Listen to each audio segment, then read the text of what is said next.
బులెటిన్లో మరో breaking news చూస్తున్నాం. హైదరాబాద్ చిత్రినాకలో దారుణం జరిగింది. ప్రేమించడం లేదని మహిళపై కత్తితో దాడి చేశాడు ప్రియుడు.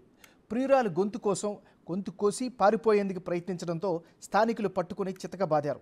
ప్రస్తుతం మహిళ ఆరోగ్య పరిస్థితి విషమంగా ఉంది. నిందితుడిని అదుపులోకి తీసుకున్నారు. ఆ మహిళకు గతంలో ఒక వివాహం కూడా అయిందని స్థానికులు చెబుతున్నారు. అయితే ఆమె తన భర్త నుంచి దూరంగా ఉంటుంది. ఈ క్రమంలో మహిళపై ప్రియుడు దాడి చేశాడు.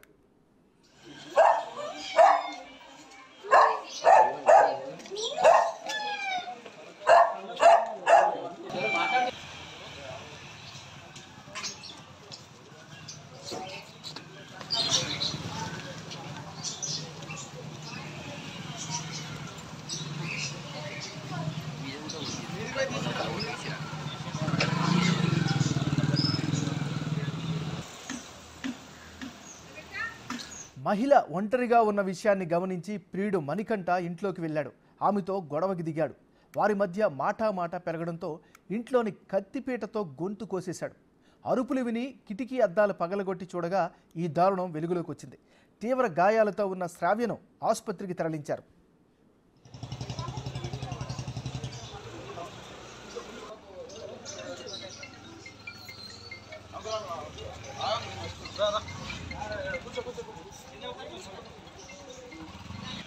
ఇంతకుముందు పెళ్ళి అయిపోయింది. పెళ్ళి అయిన తర్వాత విడాకులు అయినాయి. ఆయనతో ముస్లిం అబ్బాయితో ఒక పెళ్ళి అయింది. అది విడాకులు అయిపోయినాయి. అయిన తర్వాత మళ్ళీ వేరే అతను లవ్ చేసింది. అతను సడన్గా చేసి ఇప్పుడు ప్రేమ నిరాకరించింది. ఆమె నిరాకరించినందుకు అతను వచ్చి ఆమె ఎవరు లేదు, వాళ్ళ అమ్మ కూడా లేదు ఇంట్లో. వాళ్ళ అమ్మ జాబ్కి వెళ్ళింది. ఈమె ఒకతే ఉన్నది. ఈమె కూడా ఒక గంట అయితే ఆఫీస్కి వెళ్తే అంత లోపల ఇతను వచ్చేసి డోర్ పెట్టేసి ఆమె కత్తిపీటతోటి ఆమె పైన కూర్చొని ఆమె కళ్ళ మీద పొడవడం, గొంతు కోయడం జరిగింది. ఆమె ఇప్పుడు ప్రస్తుతానికి హాస్పిటల్లో తీసుకెళ్ళారు. ఇట్లా ఎన్ని గంటలకు జరిగింది? ఇంత 9 గంటలకు జరిగింది. అంటే అరుపులు ఏమైనా వినిపించాయా? ఇంట్లో అరుపులు వినిపిస్తే మేమే వెళ్ళినాం. వెళ్ళి కిటికీ ఇరగొడితే అద్దం ఉంటే ఆ గ్లాస్ బ్రేక్ చేసినాం. పోలీస్ వాళ్ళకి ఇన్ఫార్మ్ చేస్తే వాళ్ళు కూడా వచ్చే వల్ల ఆమె బై ఛాన్స్ ప్రాణాపాయంతో కొంచెం బతికింది. ఆమె ఇంకేం కాలేదు. ఆమె ప్రస్తుతానికి హాస్పిటల్ తీసుకున్నాం. ఇంతకుముందు పెళ్ళి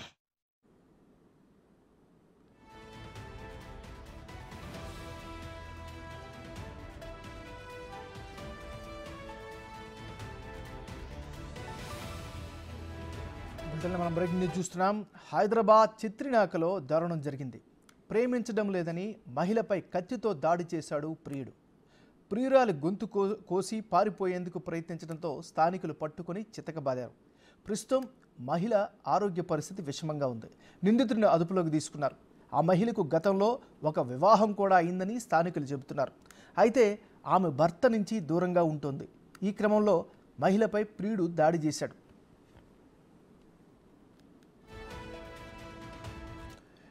ఈ ఘటనకి సంబంధించి మరింత తాజా సమాచారం అందించేందుకు మా రిపోర్టర్ సుజాత ఆ ఘటనా స్థల దగ్గర నుంచి ఉన్నారు. లైవ్లో అందించేందుకు సిద్ధంగా ఉన్నారు. సుజాత, చెప్పండి, అసలు ఏం జరిగింది? ప్రస్తుత పరిస్థితి ఏంటి? ఆమె బంధువులు ఎవరైనా స్పందించారా? ఆమె ఆరోగ్య పరిస్థితి ఏంటి? ప్రస్తుతం మనం చిత్రినాక పోలీస్ స్టేషన్ పరిధిలోని శ్రావ్య ఇంటి వద్ద ఉన్నాము. తనకి గతంలోనే 2019లోనే పెళ్ళైనట్లు తెలుస్తుంది. అయితే గత కొన్ని నెలల నుంచి కూడా భర్తకు దూరంగా ఉంటుంది. డివోర్స్ కూడా అప్లై చేసింది. మొదట లవ్ మ్యారేజ్ అయినట్లుగా కూడా తెలుస్తుంది. అయితే శ్రావ్య రోజులాగే అటు జిమ్కి వెళ్ళి ఇంటికి వచ్చినటువంటి టైంలో ముందుగానే మణికంఠ, వాళ్ళ బంధువైనటువంటి మణికంఠ గత కొన్ని నెలల నుంచి కూడా పెళ్లి చేసుకుందాము ఇద్దరిమి అని చెప్పేసి వేధిస్తున్నట్లు తెలుస్తుంది. అయితే తను పూర్తిగా రిజెక్ట్ చేసింది శ్రావ్య. రీసెంట్గానే వాళ్ళ కుటుంబ సభ్యులకు కూడా, అంటే ఎందుకంటే శ్రావ్య తన తల్లితోనే నివాసం ఉంటుంది. అప్పుడు వాళ్ళ అమ్మగారికి చెప్పినా కూడా సరే అని చెప్పేసి ఈ విధంగా గొడవలు అవుతున్నాయని కొంతమేరకు దూరంగా ఉండడానికి ప్రయత్నం చేసినప్పటికీ ఈరోజు శ్రావ్య కంటే ముందుగానే, అంటే ఎప్పుడైతే శ్రావ్య అమ్మ ఇంట్లో నుంచి ఉద్యోగం కొరకు బయటకు వెళ్ళిందో అప్పుడు ముందుగానే ఇంట్లోకి వచ్చి అటు మణికంఠ ఇదే ఇంట్లో ఉన్నాడు. అయితే శ్రావ్య జిమ్కి వెళ్ళొచ్చి లోపలికి వచ్చేసరికి మణికంఠని చూసి ఎందుకు ఇక్కడికి వచ్చావు, ఈ టైంలో వచ్చావు అని అడిగితే మాట్లాడాలి అని చెప్పేసి మొదట కూర్చొని మాట్లాడారు. ఇద్దరి మధ్య కూడా తీవ్రంగా వివాదం చోటు చేసుకుంది. ఆ తర్వాత మణికంఠ, నువ్వు ఎవరితోనో చాట్ చేస్తున్నావు, అదేవిధంగా మరొకరితో రిలేషన్లో ఉంటున్నావు, నన్ను పెళ్లి చేసుకోవాలి అని చెప్పేసి శ్రావ్యాన్ని ఫోర్స్ చేశాడు. కానీ శ్రావ్య ఎక్కడ కూడా ఒప్పుకోలేదు. నాకు మొదటి నుంచి కూడా నువ్వంటే ఇష్టం లేదు, నేను పెళ్లి చేసుకోను అని తిరస్కరించినప్పుడే అక్కడ ఉన్నటువంటి కిచెన్లోకి వెళ్ళి కొన్ని వస్తువులను కింద పడేసి తర్వాత తీవ్రంగా వాగ్వాదం చోటు చేసుకుంది. అక్కడ ఉన్నటువంటి కత్తిపీట ఏదైతే ఉంటుందో ఆ కత్తిపీటతో శ్రావ్య మీద దాడి చేయడానికి పూర్తిగా ప్రయత్నించినప్పుడు శ్రావ్య తప్పించుకోవడానికి ప్రయత్నం చేసినప్పటికీ కూడా ఎక్కడా కూడా వదలకుండా శ్రావ్య మీద కూర్చొని గొంతు మీద కత్తిపీట పెట్టి నువ్వు నన్ను పెళ్లి చేసుకోవాలి లేదంటే చంపేస్తాను అని చెప్తున్నప్పుడు శ్రావ్య గట్టిగా అరవడంతో అప్పుడే 9 గంటల ప్రాంతంలో ఇంటి యజమాని ఉద్యోగం జాబ్కి వెళ్తున్నటువంటి సమయంలో గట్టిగా అరుపులు వినిపించడంతో డోర్ కొట్టాడు. కానీ డోర్ నుంచి వింటుంటే కేవలం శబ్దాలే వినిపిస్తున్నాయి. అయితే వెంటనే ఇంటి యజమాని ఎవరైతే ఉన్నారో అతను ఇక్కడ ఉన్నటువంటి విండో ఏదైతే ఇటు శ్రావ్య ఇంటికి సంబంధించినటువంటి విండో ఉందో విండో నుంచి చూసే ప్రయత్నం చేశాడు. ఎందుకంటే బిగ్ టీవీ స్క్రీన్ మీద ఎక్స్క్లూజివ్గా మనం చూపించవచ్చు. ఈ విండోలో నుంచి కానీ చూస్తే లోపల వ్యక్తులు ఎవరు కూడా మనకి కనిపించరు, కేవలం శబ్దాలు మాత్రమే వినిపిస్తున్నాయి.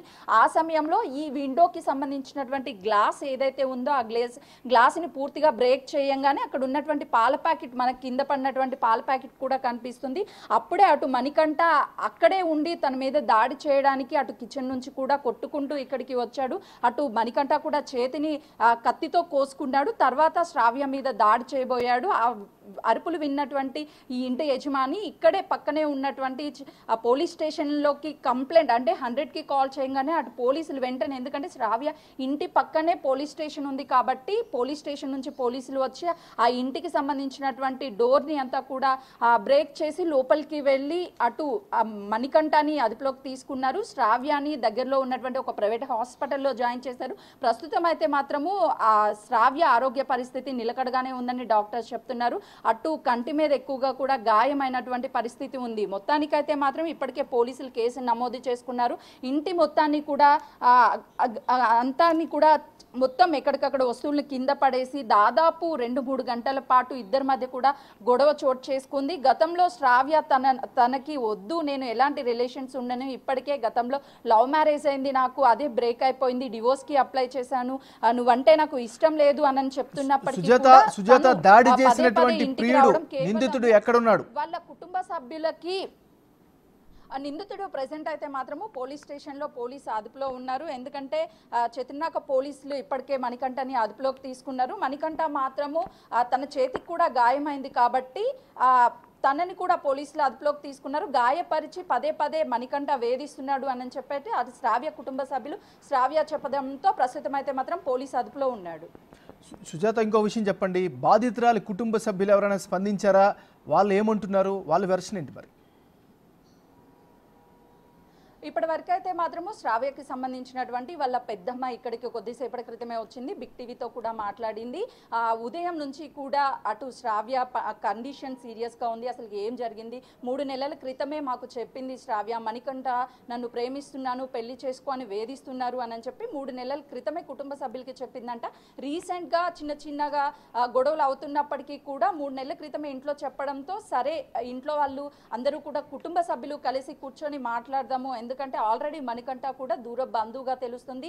అటు ఏవైనా ఫంక్షన్స్ ఉన్నా కూడా రోజు కూడా వస్తూ వెళ్తూ ఉంటాడు ఫంక్షన్స్, కానీ వాళ్ళ కుటుంబ సభ్యులు చెప్తాను. కానీ ఇంతవరకు వచ్చి ఇక్కడికి దాడి చేస్తాడు, ఈ విధంగా ఘటన జరిగిద్ది అని చెప్పి ఎక్స్పెక్ట్ చేయలేదు అని వాళ్ళ పెద్దమ్మ చెప్తున్నటువంటి పరిస్థితి ఉంది. వాళ్ళ శ్రావ్య అమ్మగారు ఉదయాన్నే జాబ్కి వెళ్ళారు కాబట్టి తనకి కూడా ఈ ఘటన జరిగిన గంట తర్వాత ఇన్ఫర్మేషన్ వెళ్ళడము. ప్రస్తుతం అయితే వాళ్ళ కుటుంబ సభ్యులంతా కూడా హాస్పిటల్లో ఉన్నారు. అటు పోలీస్ స్టేషన్కి సంబంధించినటువంటి వివరాల ప్రకారం సిఐ శ్రీనివాస్ రెడ్డి తెలిపిన ప్రకారం అయితే మాత్రము శ్రావ్యకి ఇష్టం లేదు, బలవంతంగానే మణికంఠ పెళ్లి చేసుకొని ఫోర్స్ చేస్తున్నాడు, పదే అందుకు నిరాకరించినందుకే దాడి చేశారు అని చెప్పేసి అటు చతిర్నాక పోలీస్ స్టేషన్కి సంబంధించినటువంటి సిఐ కూడా కొద్దిసేపటి క్రితమే మీడియా సమావేశంలో కూడా మాట్లాడారు. Thank you Sujatha.